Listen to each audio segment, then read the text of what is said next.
Right, just tell us when we're live streaming then, and we'll. Yeah. Are you happy, Faye? We're cracking on. You are our sole councillor representative, as in county councillor, anyway. Oh, okay, no problem. We've not heard from Ben or Francis. It wouldn't surprise me if Francis was a little bit late because she's often running around. We're live now, okay? Okay. Right then. Good morning, everyone. Welcome to Standards Committee for Monmouthshire County Council. I'm Matt Phillips, Chief Officer for People and Governance and the Monitoring Officer, and I'm starting the meeting today because the first item on the agenda following the recent AGM is the election of a chair of the committee. Do I have any nominations for chair, please? Richard Stations. Thank you very much, Richard. You are duly elected chair of the Standards Committee once again. Thank you. Thank you. And the next item is the appointment of vice chair. Any nominations? Peter Easy. Seconded. Any other nominations? Right, I confirm. Thank you. Peter reappointed as vice chair. Item 3. Apologies for absence. No apologies. Is interest. None at this stage. So we move on to the minutes of the previous meeting on the 6th of February. Do you have any queries on these? Any requests for amendments? So are we okay to approve the minutes? You okay? Yeah, everyone? Okay, so we've approved the minutes of the 6th of February. I'll just go through a few actions from there that aren't covered. I'll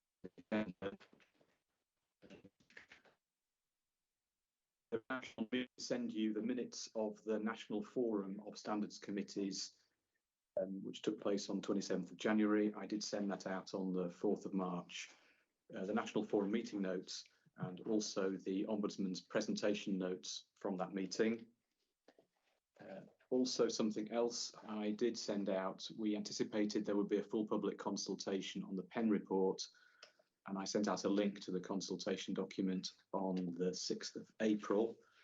And finally, I said I would go back to Michelle Morris, the Ombudsman, to ask on the strong breaches and non-attendance of training. I did realise quite late that I hadn't sent you the response. So I sent this out on email on Saturday. Sorry it was so late. It's a PDF file. And you'll see there was a short email from me on 10th of April asking, in particular, quantifying the relationship. Is it true for all councils? Does it vary across code breaches or anything? And unfortunately, the response I got, which is there, is data free, basically. I really expected of the 9 referrals, 6 of those cases, there was non-attendance at training or something like that. So we didn't quite get what we asked for. One thing was interesting at the end there was she seems to be saying that One Voice Wales are willing to release data about town and community councils take up of training, which is the online training modules. And so I think I will try that and see if they're willing to give us data. What did Monmouthshire town and community councils do over the last year in terms of taking up those code of conduct modules, which would just be an interesting number. And are the councils, or did they all do some, and how did that work, basically? So it's worth a go, isn't it? So that's the minutes of the previous meeting, and then linked to that, and an action from the previous meeting was we had a very long discussion on gifts and hospitality policy, and there was an action then on officers to prepare a gifts and hospitality document which would cover all the main issues that we'd raised on the 6th of February for discussion by us and then approval, and then it will have to go to full council at a later date. Paper, please. Thanks, Chair. Yeah, and out with that conversation that took place at the last meeting, that there's been a wider conversation in terms or between Welsh Government and the monitoring officer groups across Wales as to whether this, and I think there's probably overlap that the work that's been done around the Penn report, which we'll come on to in a minute, and then just the work that Welsh Government's been trying to coordinate in terms of consolidating and coordinating all of the statutory guidelines. A lot of the changes that were brought in by the Local Government Elections Act 2021. So there was an exchange specifically about gifts and hospitality as to whether it's something that Welsh Government should legislate for, or whether there's actually just a softer way of achieving this, which is can some sort of unanimity of approach be found across the local authorities. And I think that was a discussion at the National Standards Chairs Forum as well, but obviously Richard, you were at that rather than me. So what we've got here is, in order to make any change to what we currently have written with regards to it would require an addition to the Code of Conduct as it's set out in the Constitution. I just stressed the addition to piece there because the Model Code of Conduct, which was first released in 2008 by the Welsh Government and then amended in 2016, we have to take in its entirety, as do all councils. But you do have the ability to make local additions to that, and that's what we're discussing here. So there's nothing specific that we're looking to remove from that piece of legislation. We're just looking to add to it. In order to make that change, because the Code of Conduct sits within the Constitution, it requires a constitution, which is why you've got a council. And effectively, the request of the meeting today is for views and comments on the nature of how the draft amendments are being put forward in order to be taken into council, with the intention that it goes into council on the 20th of July. I think I don't really want to take you too far into the detail of what's written, but it's set out within Appendix 1, and the biggest change is the specificity of a sum, which was the key thing that was lacking before, and that's £25. And that £25 comes from, again, the conversation, I think, with your peers, Chair, but certainly with monitoring officers across Wales. So Appendix 1 is the proposal for your consideration. Thank you. So, members, the details of our discussion last time, the key points are all captured in the minutes of February meeting. And do you have any questions or comments about the document and the code amendments in terms of or any wider questions or issues that this raises?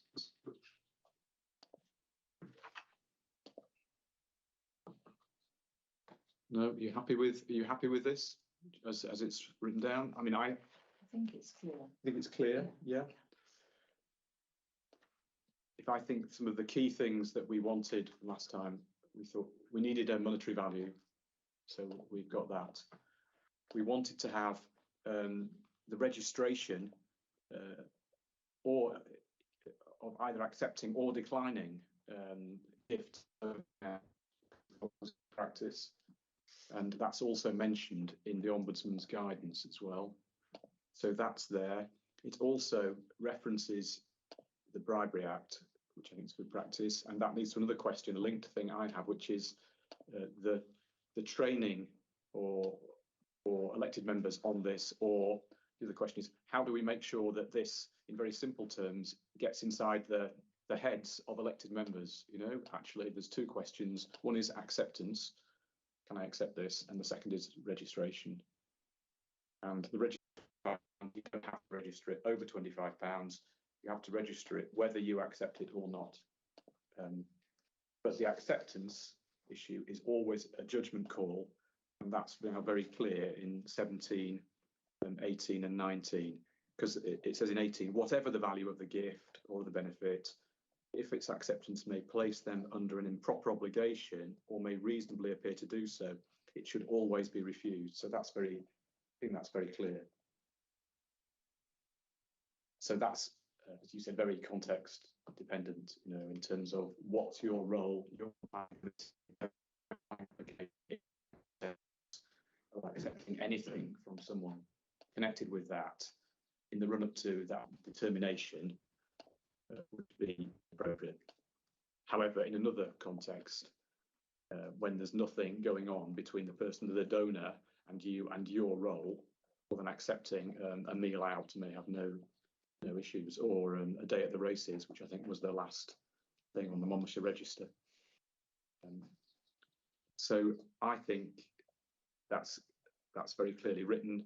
And just my outstanding question then is, how do we ensure that this gets through to the elected members? Is it worth them? Do they get in?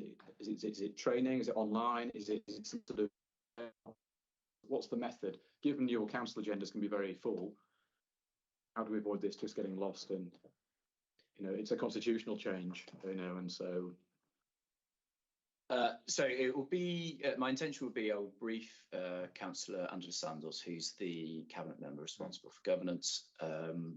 We have fortnightly one-to-one sessions, so I can make sure that she's aware of the work anyway, but I'll make sure that she's fully aware of the outcome and the recommendation of Standards Committee. Yeah. So it'll be Councillor Sandals who makes the two meetings after I took an annual review of the Constitution in for changes, which had a number of talking points in the run up to it, and indeed in the meeting itself. So it will probably draw the eye that this is specifically going in as a single item agenda. And I suppose I can look to Councillor Bromfield as well as being a member of Standards Committee who will be present in council to potentially speak to it as well. And that might be something we can coordinate with Councillor Sandals. Thumbs up from Councillor Bromfield, thank you. And then it's a case of wrapping it into the code of conduct training that I do to make sure that there's specific reference to this element, because we quite often spend quite a lot of time in the personal interest space, but probably less so in in gifts and hospitality. So it's probably it's probably one of those things that once you get into that conversation in those training sessions, we'll draw it out. Yeah, I can certainly follow up, obviously, with an email as well, or even preempt it with an all councillor email leading us into council, and in terms of my interactions with the group leaders as well. Yes, I think that would be good. Yeah, to go through the group leaders as well. Yeah. And also, I noticed only by chance that the online availability of the register has just appeared. I just happened to be looking at councillor profile. I thought after the last meeting, there it is. So worth making sure everyone's noticed that that's actually happened, because you know I just spotted it, and so now you're under the spotlight. And actually, the registration rule is strict. Anything over £25, whether accepted or refused, must be registered and will be in the public domain. So there is the transparency, which is back to your question before the meeting. So, anything? Do you have any other comments or queries? Can I just raise it? Yeah, It's maybe off the point, but point 18 refers to whatever the value of the gift, hospitality or other benefit offered to a member or employee. So all of a sudden we've got employees coming into this. Are they? No. You're right. Actually, employees should go, shouldn't it? Because it's the member. It's the member code of conduct. Members. It's the member code of conduct. It's a member code of conduct, not an employee. Or are you scooping up all Monmouthshire County Council employees into this? No, because it's going to the code for members. Right. So that is a typo, but there is it does draw attention to the fact there is a specific section regarding employees within the employee conduct context when it comes to gifts and hospitality as well, but that is discrete from this matter. So that needs to be deleted, or employee gets deleted. Yeah. Thanks. And did you mention that you would speak to the group leaders independently of the council meeting? Yeah. I think the sequencing would be with the individual profiles to draw attention to that, in line with the fact that the report is coming forward. That then, through group leaders then turns into a group discussion for them in the build up to the relevant council meeting. Then with the cabinet members speaking to it in the meeting, and if Councillor Bromfield wishes to as well, I think that's probably the flow to getting the escalation right to that point in council. So it'll have at least 3 mentions then if you're going to send out an email, a councillor-wide email as well. Yeah. So there's 3 opportunities for people to Meetings as well, yeah. Just on the subject of employee, the sentence before it does say benefits by members and officers. It's the same thing. Yeah. Officers are employees, aren't they? Yeah, Yeah. and it's the same in 19 as well. Employees needs to go. Yeah. Yeah. Officers, yeah.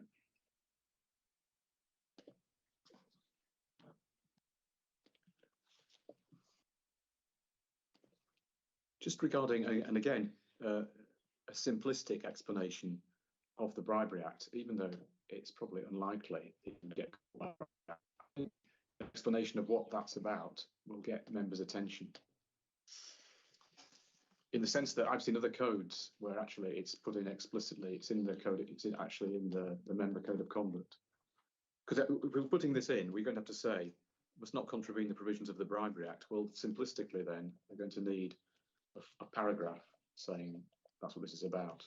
So there's a parallel piece of work here. We're currently implementing a new learning management system, which will contain the training records, and this will be employed.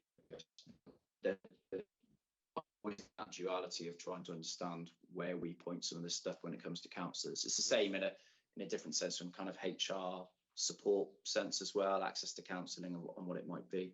So there's definitely the bribery, the anti-bribery and corruption training, ABC training, is a fundamental feature of that, and that is something that will be made available to councillors. Okay, and does that come? Is the lead for that? Does that belong with governance and audit? I was thinking, where would that live? Yeah, ABC sits with internal audit, and so yeah, it's multifaceted. It's standards and kind of training space, which could be standards or, you know, with my other hat on in MCC terms.